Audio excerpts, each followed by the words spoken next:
In this video, I'm going to be telling about the 10 best fruits to make you unmatched in PvP. And starting off, the very first fruit we got here is the light fruit. This fruit costs a total of 650,000 belly or 1,100 Robux from the Blox fruit dealer. And just like most other fruits in the game, it actually does have a V2, which actually puts it on this list. If the light fruit did not have a V2, trust me, it would not even be in the top 10 of the best PvP fruits. And on top of the V2, the light fruit also has a passive ability called the Light Spear, which basically just gives you a free sword. Moving on to the awakened abilities, the Z ability changes into Divine Arrow, and this basically gives you a bow which you can charge up 3 times and shoot out huge light bullets. Next up, we got the X ability, and this one is called Hand of the Emperor, and this basically just makes it so you can beam people wherever you're aiming. Pretty cool ability. Then we got the C ability, and this one is called Lightspeed Destroyer, and this was copied straight out of Demon Slayer, where you just zip across the sky multiple times and you just hit the floor as hard as you can. The V ability changes into Wrath of God, where it basically changes the light meteors into mega light meteors, and it rains down a huge storm. Next up, we got the F ability, and this one changes to Shining Light. You can actually change the direction you're flying in, which could be pretty useful. I'm not really sure which version I prefer. Moving on to the next fruit we got here is the Sand Fruit, and some of you might be wondering, why is the Sand Fruit above the Light Fruit when it literally costs a lot less? The Sand Fruit only costs a total of 420,000 belly. The reason the Sand Fruit is above is because you can honestly make a lot more combos with the Sand Fruit, and it does have better abilities suited towards PvP. And moving on to the awakened versions of these abilities, first up we got the Desert Blade. The Desert Blade is just like the previous version Z move, but this one just creates spikes that are more powerful. The X ability changes into Sand Coffin and does more damage than the previous version of the ability. The Sand Tornado changes into the Sandstorm, and just like the previous abilities, this just makes it do more damage. And the visuals are also slightly different. The V ability changes into Deep Sand, and just like the previous abilities, this one also does a lot more damage now. The F ability changes into Tornado Fly, which makes you fly a little bit faster than before, so now the movement ability actually makes sense. Next fruit we got on the list is the Magma, and let me tell you, if this was a grinding tier list, the Magma fruit would be way higher, but this list is for PvP, so that's the reason this fruit is very low. The Magma fruit costs a total of 960,000 belly or 1,300 Robux from the Blox fruit dealer. Moving on to the awakened abilities, the Z ability changes into Magma Shower, and you just pummel the floor with a bunch of magma blobs. The X ability changes into Volcanic Assault, where you grab your enemy and you slam them into the floor. The C ability is called Great Magma Hound, and for this one you just shoot out one huge blob of magma, but it does do a lot more damage than the previous ones. Next up is the V ability, and this one changes into Volcanic Storm, where you just shoot out a butt ton of magma blobs and they will literally destroy your enemy. The F ability changes into Beast Ride, where you just ride on a beast, but you can also use this as a projectile if you aim it towards and click off the flying key. It's a pretty cool add-on to this movement ability. It makes it pretty unique. The next fruit we got on this list is the Buddha fruit. And just like Magma fruit, this fruit is more suited towards grinding, but that doesn't mean it's only good for grinding. It's also pretty decent at PvP. This fruit costs a total of 1.2 million belly or 1,600 Robux from the Blox fruit dealer. The very first ability of this fruit is called Transform, where you basically just transform. The abilities themselves aren't very good. You only use the Buddha fruit just so you get the longer range. What I recommend you guys do is get a sword. That way you have the increased range of the Buddha fruit and you have a sword. But I'll tell you guys about the abilities anyway, because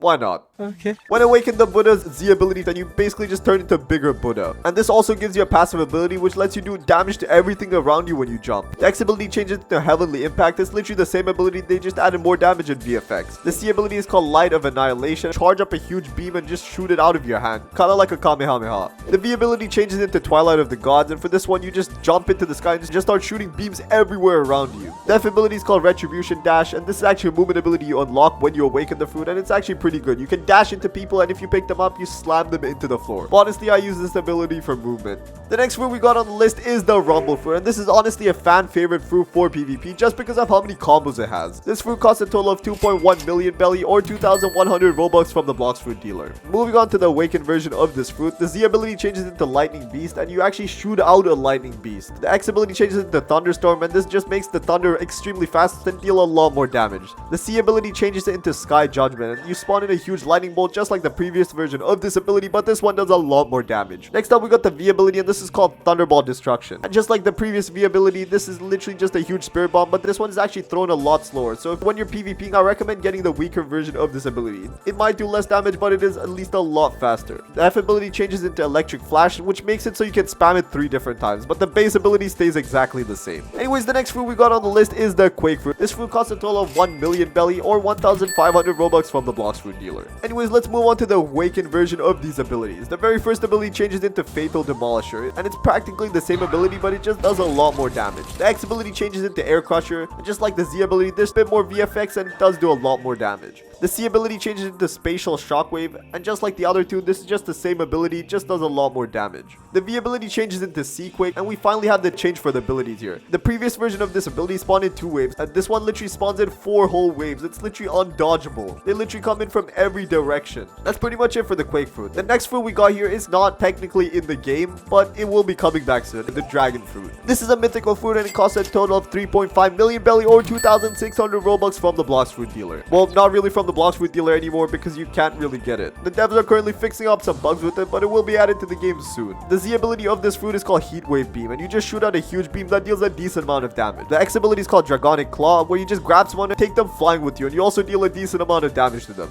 The C ability is called Fire Shower, where you just fly into the sky, and similar to one of the Light fruit's abilities, you just shoot wherever you aim with a butt ton of fire. The V ability is the Transformation, and this is the one where you transform into a massive dragon. I mean, look at you. And this is also the biggest physical transformation in the whole of Blox fruits. And the movement ability is Dragon Flight, which you don't actually need to activate when you have the transformation, because then you're flying by default. While transformed, the Z ability actually changes so that you charge it up with your mouth instead of your hands, and you also deal a lot more damage. The X ability changes so that you shoot out a butt ton of flames that actually go through the floor. It's similar to one of the Mammoth fruit's abilities. The C ability, which is Fire Shower, makes it so that you deal damage to literally everything around you. Look at how many explosions there are. And the Dragon Flight ability, which is the F ability, you actually cannot use it because just like I mentioned before, you're already flying. Now we're up in the top 3, and the third place goes to the Leopard fruit. This fruit costs a total of 5 million belly or 3,000 Robux from the Blox fruit dealer. The very first ability of this fruit is called Finger Revolver, where you just charge up a bunch of air bullets and you shoot off one massive one at the end. The X ability is called Spiraling Kicks. It grabs them, sends them flying until they hit something, deals a lot of damage to them. The C ability is called After Image Assault. For this one, you grab your enemy, dealing a butt ton of damage to them. The V ability is the Transformation, where you transform into a huge leopard. And the F ability is called Body Flicker, where you just kind of flicker around someone and punch them with a lot of force. And unlike most fruits on this list, this fruit actually does not require a lot of skill because kind of just spam left click when you're in your transformed form, which is literally the easiest thing to do. You could honestly just put on an auto clicker. It takes no skill. You could have an IQ of 5 and use this fruit. But there's one small change that I don't think a lot of people know. When you use the C ability while you're transformed as a leopard, you actually increase your speed by 40% for 3 to 4 seconds. Anyways, that's it for the Leopard fruit. Moving on to second place, we got the Doe fruit, one of the most beloved fruits in the whole game. This fruit costs a total of 2.8 million belly or 2,400 Robux from the Blox fruit dealer. When you awaken your fruit, you unlock the Tap ability, which is basically just spawns in a Doe Fist and you can deal a bit of damage with it. The X ability changes into Missile Jab, which makes it do more damage and look a lot cooler. The X ability has 2 different forms now. The first one basically just spawns in a huge spike. The second version slams them with a bunch of Doe Fists. The C ability changes into Piercing Clothesline, and for this one, you roll with a roller donut. You grab someone, so you swing them around and slam them straight into the floor. The V ability changes into Doe Fist Fusare. It's very similar to the unawakened version, but it's a lot stronger. It lasts for a bit longer and does a lot more damage. The F ability changes into Scorching Donut, so now you can ride it on water and up walls. A pretty useful movement ability. And obviously, just like all the other elemental fruits, you also get the passive ability of no one being able to hit you unless they have Haki, or if they're a higher level than you. And finally, moving on to first place, we got the Kitsune fruit, the most overpowered fruit in the whole of Blox fruits. This fruit costs a total of 8 million belly or 4,000 Robux from the Blox fruit dealer.